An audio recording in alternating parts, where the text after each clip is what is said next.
World War II was not fought with a single standard cartridge. It was fought with dozens of ammunition calibers shaped by doctrine, industry, geography, and desperation. Rifle rounds, pistol cartridges, machine gun belts, aircraft cannons, anti-tank rifles, and massive artillery shells. Each one told a story about how nations expected to fight, and how the war forced them to adapt. This is a guided look at the ammunition that armed millions across every front of the Second World War. We begin where most combat began, with rifle and light machine gun calibers. Rifle and light machine gun calibers.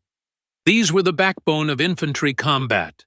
Carried by millions, fired from bolt actions, early semi-automatics, and belt-fed guns on every front. 3006 Springfield, the legendary American rifle round. It served in the M1 Garand, the BAR, and countless United States machine guns. Powerful, reliable, and versatile, it defined American infantry firepower for decades. 7.92 by 57 mm Mauser, the backbone of the German Wehrmacht. Fired from the K98K MG34 and MG42, it delivered excellent range and lethality, one of the defining rifle rounds of the war. 7.92 by 33 mm Kurz, a revolutionary intermediate cartridge. Built for the Sturmgewehr 44, it reduced recoil and effective range to gain controllable automatic fire, changing infantry doctrine forever. 303 British. The Grand Old Lady of the Commonwealth. Essential to the Lee Enfield and Bren, it served across Europe, Africa, and Asia. Rimmed and sometimes finicky in feeding, but accurate, powerful, and dependable.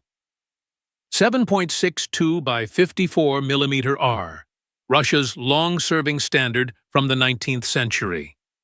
Its rimmed case powered the Mosin Nagant and DP machine gun, and the caliber still survives in service today.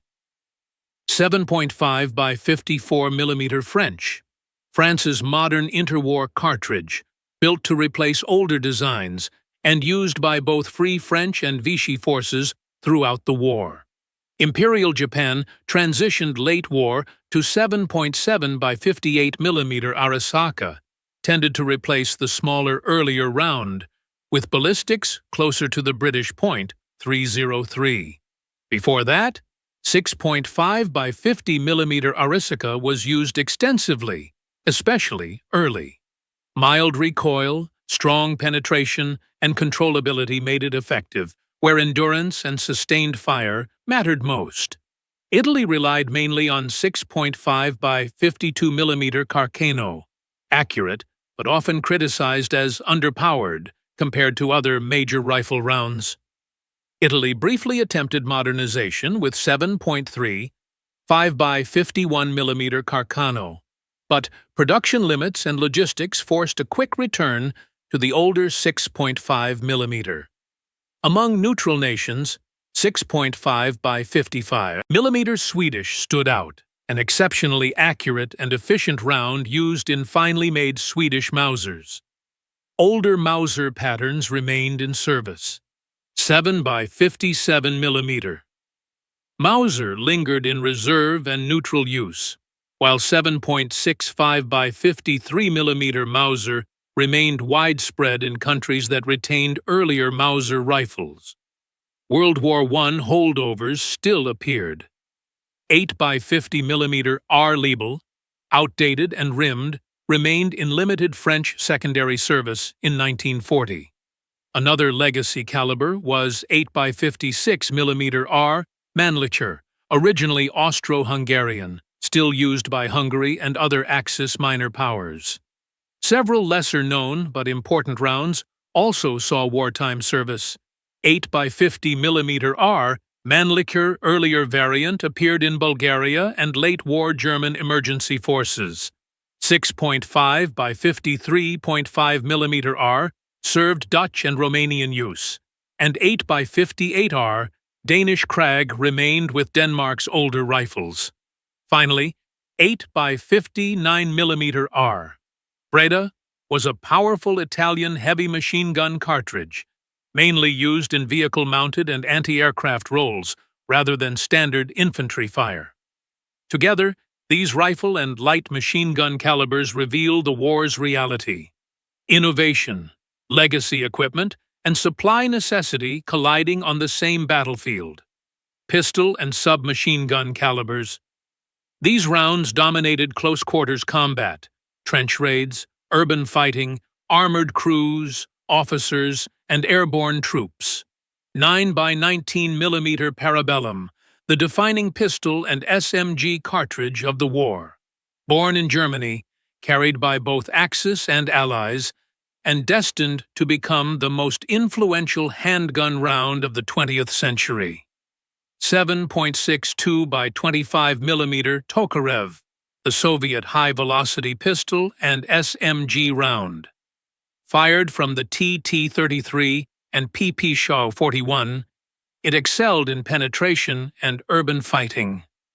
.45 ACP, America's signature heavy hitter. Slow, heavy, and brutal at close range, it served in the M1911 and Thompson. Japan relied on 8 by 22mm Nambu, its standard pistol round, generally regarded as underpowered compared to Western equivalents. Italy used 9 by 19mm Glisenti, dimensionally similar to 9mm but loaded weaker, used in Beretta pistols and early SMGs. 7.65 by 21mm Parabellum deserves mention. The original Luger cartridge, still seen early and in older stocks. 7.65 by 17mm Browning .32 ACP was one of Europe's most common small pistol rounds, favored for compact reliability, not power. France used 7.65 by 20mm long, accurate and controllable but lighter in stopping power than larger calibers. 7.63 by 25mm Mauser, famous from the Mauser C96, influenced the later Tokarev round and served as a key predecessor. Obsolete revolver rounds still surfaced. .455. Webley continued from stockpiles, while .38 Long Colt appeared in limited police and support roles. Spain used 9 by 23mm Largo, its standard service pistol cartridge seen internationally through exported pistols. The Soviet Union also fielded 7.62 by 38mm Nagant, a rare gas-sealing revolver cartridge. Some very old rounds lingered in small numbers, including 11mm French ordnance, likely limited to reserve or colonial stocks. Finally, .38 Special appeared in United States Navy and Marine rear area revolvers. Together, these pistol and SMG calibers reflect close-range warfare at its most brutal, where reliability, controllability, and fast fire mattered more than sheer power. Carbine and intermediate calibers, .30 Carbine, developed for the M1 carbine, lighter than .3006, more effective than a pistol, ideal for support troops and paratroopers. Germany experimented heavily here. One example was 7.92 by 36mm EPK, an early reduced power concept.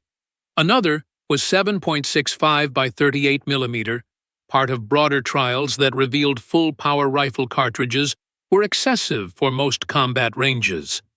All of it led back to 7.92 by 33mm Kurds, the successful proof that an intermediate cartridge could transform infantry firepower. Heavy machine gun and anti-tank rifle calibers, .50 BMG. The heavyweight Allied machine gun round. Fired from the Browning M2, it dominated infantry, vehicles, and low-flying aircraft. The Soviet equivalent was 12.7 by 108mm, used in the DSK. delivering heavy penetration and destructive power across the Eastern Front. Britain used 12.7 by 81 mm Vickers, primarily for aircraft-mounted roles.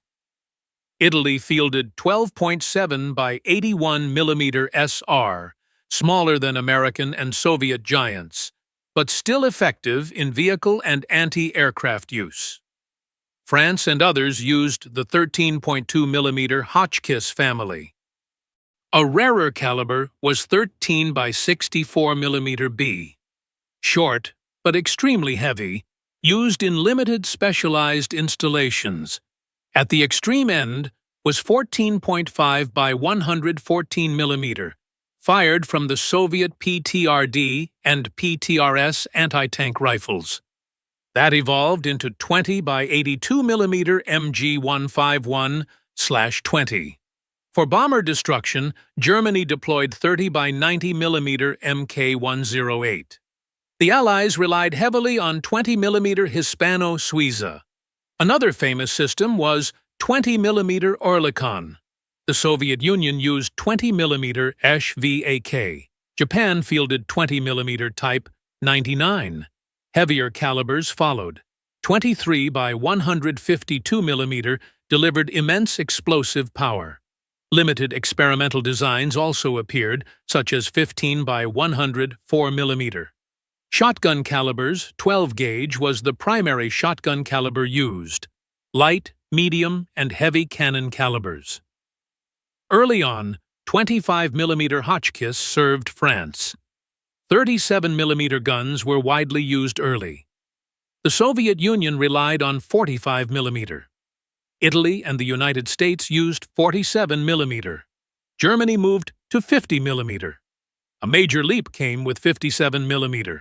75 mm became one of the most versatile calibers, the Soviet 76 mm gun.